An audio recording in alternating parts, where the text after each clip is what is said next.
The final score won't matter, but the reps the Seahawks got during the mock game will prove valuable. Hello, 12s. I'm Jen Mueller with your Seahawks Daily. It was a spirited practice in front of fans that gives coaches plenty to evaluate. This is a great film for us to watch. It's a big measuring point for us, hopefully, and we'll see what we see. I think we didn't come out very good in the second half of this little game here. The first half was pretty crisp and looked sharp, and a lot of good things. I thought we got to throw the ball around the yard a lot of good looks for the quarterbacks and for the receivers. I was really happy to see that DK got some balls and Tyler got some balls, and the tight ends got some, and a little bit of everything happened today, which was good. A couple of the young guys got some. Didn't see as much of the running game as we've been working on, but still it was a really good, solid day.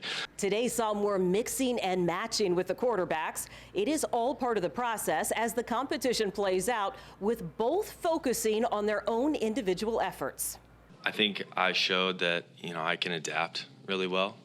You come out and energy's up. This is, again, like you said, a mock game, and you go out there, and that was my first two series with the ones. And we scored both times we were all together. I think it says a lot about just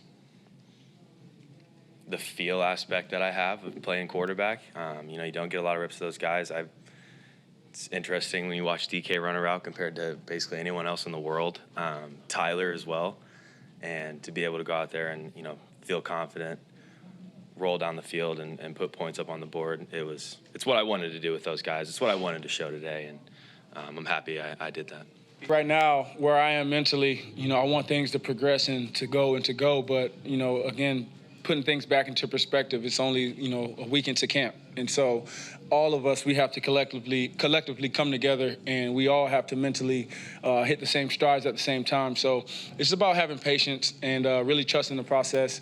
Everything is being evaluated as coaches watch the progress of Geno Smith and Drew Lock. But film from today could end up getting a little bit more weight because of the situational football. It's really important to see where we've come, and we handled the line of scrimmage well, and I'm back behind them so I can see what's going on with all of our checks and audibles and things like that. We did that really well, so we've made a lot of progress, but now we need to see what it looks like on the film, and it might not tell us as much as I'm hoping. We'll see. Regardless of what the highlights show, the sentiments between teammates stays the same. Drew played really well, as I've always said, and I will go on record to say I have his back. No matter what, I have Drew Lock's back. I want that to be known. And we're teammates, we're competing, but, we're in the same offense, and we're in the same room, and we're going to make each other better. It means a lot, and that's the exact same thing, that I would say up here. I went through that with Teddy last year. When Teddy got announced the starter in Denver, I did everything I could for him throughout the week, and even on game days. And I would do the same here. Go on the record saying that I'd have Geno's back, and I'd do everything I can throughout the week to make him, feel good going into game day on Sunday. That's what that job is, and I'd give everything I got for him if that ended up being the case. On the defensive side, even before watching film, coaches and QBs knew that Tariq Woolen stood out today. We will have more on the rookie in coming days. And perhaps the best news coming out of the mock game, the only injury was to L.J. Collier. According to Pete Carroll, he tweaked his elbow.